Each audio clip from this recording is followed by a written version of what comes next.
In this video, I talk about my first expensive guitar that I'll find really difficult to sell, the Gibson Bonamassa Les Paul Studio. I'll use it to talk about why you should be saving up for a mid-tier instrument coming up.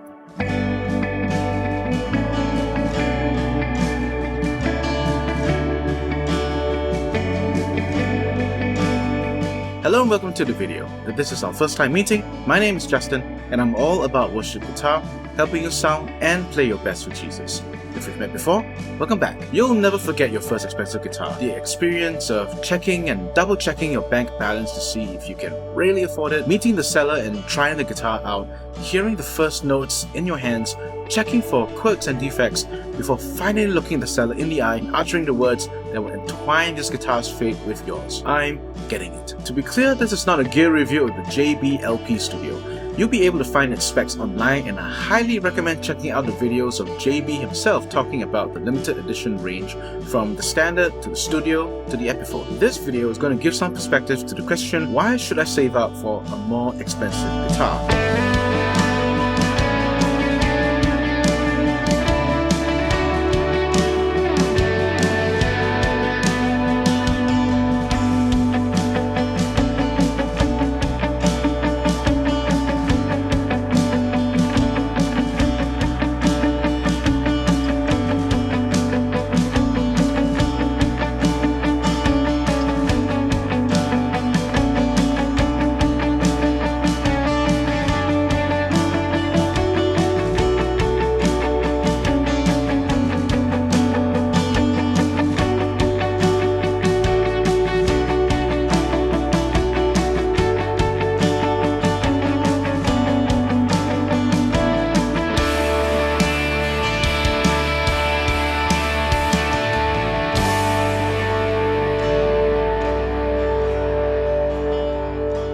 Before we go any further, yes, I'm fully aware that church musicians should stick to a budget that honors God with good financial stewardship. I want to emphasize that good financial stewardship is relative and changes as you move through stations in life.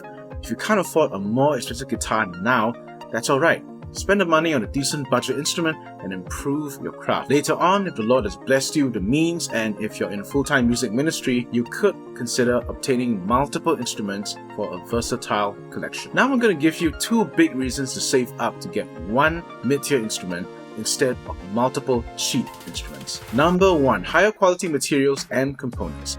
There's a famous video of Paul Reed Smith throwing various parts on the floor to hear how sonorous they are. Plastic parts sounded muted and choked, whereas PRS's metallic parts rang and resonated long after they landed. The point?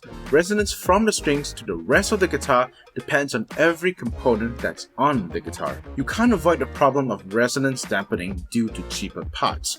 I started with an electric guitar that sounded dead even if it had new strings. The components just wouldn't let the guitar sing.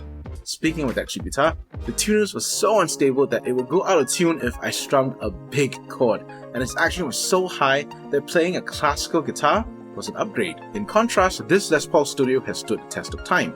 I've gigged with this at outdoor festivals in both scorching heat, humid rain, and really cold indoor auditoriums, and I haven't had to adjust the truss rod. It's been thrown about, kicked, dropped, nicked, but it's still here, save for a couple of gashes and some humidity-related wear in the finish. I like to think it's all part of the relicking process. This is not to say that you should be neglecting care or throwing about your mid-tier instrument just because you can.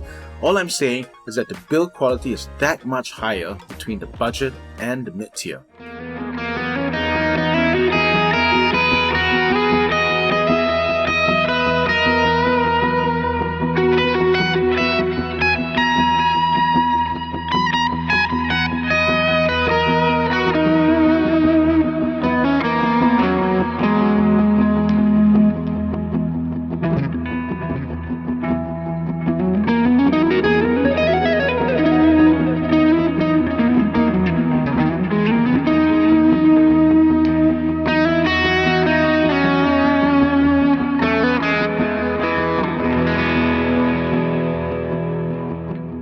Number 2. Pickups and electronics.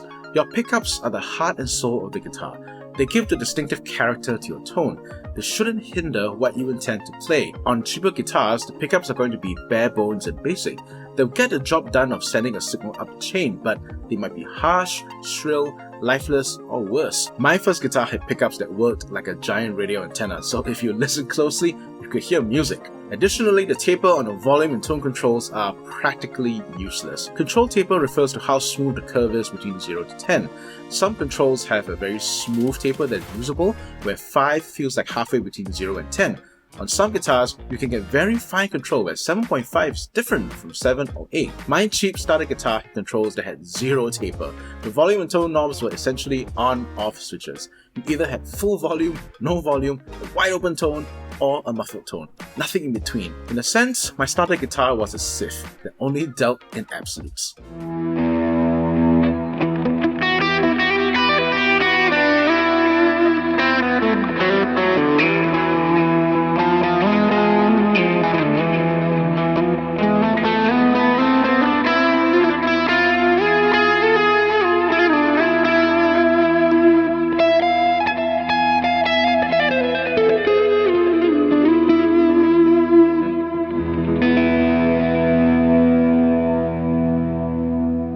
In contrast, this Les Paul Studio has similar pickups as on the more premium models, specifically the Burstbucker 3 in the bridge and the Burstbucker 2 in the neck. The best way I can describe the tone from these pickups is that every note has a halo around them. They are warm but clear and handle different levels of gain very well to get a variety of textures. I think this is why Les Pauls appear across such a wide spectrum of musical genres. The taper on these controls are very useful, and rather than me demonstrating it, I recommend catching the master of Les Paul tone, Mr. Joe Bonamassa himself, in the videos out there that show the versatility of the Les Paul just by changing the settings on the volume and tone knobs. Which brings us to today's tone, which is part of my Part Go Worship Essentials pack. If you like what you're hearing, I've linked it in the description box so you can check it out after the video. So I want to hear your story.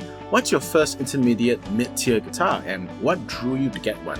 Or if you're a beginner saving up, which guitar are you considering upgrading to and why? I'd love to hear your ideas and thoughts in the comment section below. That's it from me. Thanks for watching this video. If you got a value out of it, like it, share it, and check out my Buy Me a Coffee page to download my tones and more to support these videos and my ministry. Until next time, I'm Justin, and I'm all about worship guitar.